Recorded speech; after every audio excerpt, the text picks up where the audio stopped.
राजा की कहानी। एक बार एक नगर के राजा के यहाँ पुत्र पैदा हुआ। इस खुशी में राजा ने पूरे नगर में घोषणा करवा दी कि कल पूरी जनता के लिए राजदरबार खोल दिया जाएगा।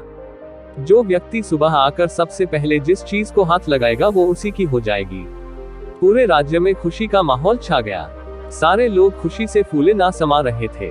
कोई कह रहा था कि मैं तो सोने के कलश पर हाथ लगाऊंगा, किसी को घोड़ों का शौक था तो वो बोल रहा था घोड़े को हाथ लगाऊंगा। इसी तरह सारे लोग रात भर यही सोचते रहे कि सुबह वो किस किस चीज को सबसे पहले हाथ लगाएंगे। सुबह जैसे ही दरबार खुला, सारे लोगों का राजा ने राज दरबार में स्वागत किया।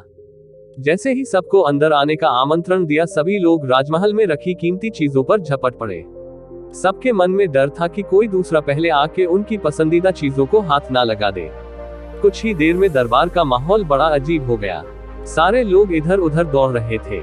राजा अपने सिंहासन पर बैठा ये सब देख रहा था और राजा को बड़ा ही आनंद आ रहा था। अचानक एक छोटा सा बच्चा भीड़ से निकलकर आया और राजा की ओर आने लगा। राजा उसे देखकर कुछ समझ नहीं पाया और इतने में वो बच्चा राजा के नजदीक आया और उसने राजा को हाथ लगा दिया। अब राजा उसका हो चुका था, तो इस तरह राजा की हर चीज उसकी हो गई। दोस्तों, इसी तरह जैसे राजा ने जनता को मौका दिया, वैसे ही हमारा ईश्वर हमें रोजाना मौका देता है कुछ पाने का।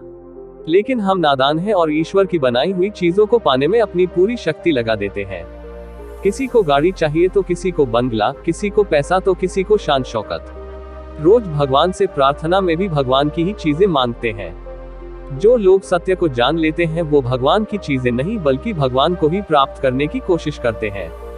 भगवान को पा लिया तो उस मालिक की हर चीज आपकी ही हो जाएगी। तो फिर क्यों मूर्खों की तरह दिन रात उसकी बनाई चीजों को पाने में अपना कीमती समय गंवाते हो। उस ईश्वर की स्तुति करो, उसे पाने की कोशिश करो, फिर उसकी हर चीज आपकी हो जाएगी। दोस्तों, कहानियां हमारे जीवन में बहुत महत्वपूर्ण रोल अदा करती हैं। ये कहानी भी आपको एक अच्छी सीख देगी, ऐसी हमें पूरी उम्मीद है। आप इस कहानी को पढ़कर नीचे कमेंट बॉक्स में अपना एक कमेंट जरूर लिखिए। धन्यवाद।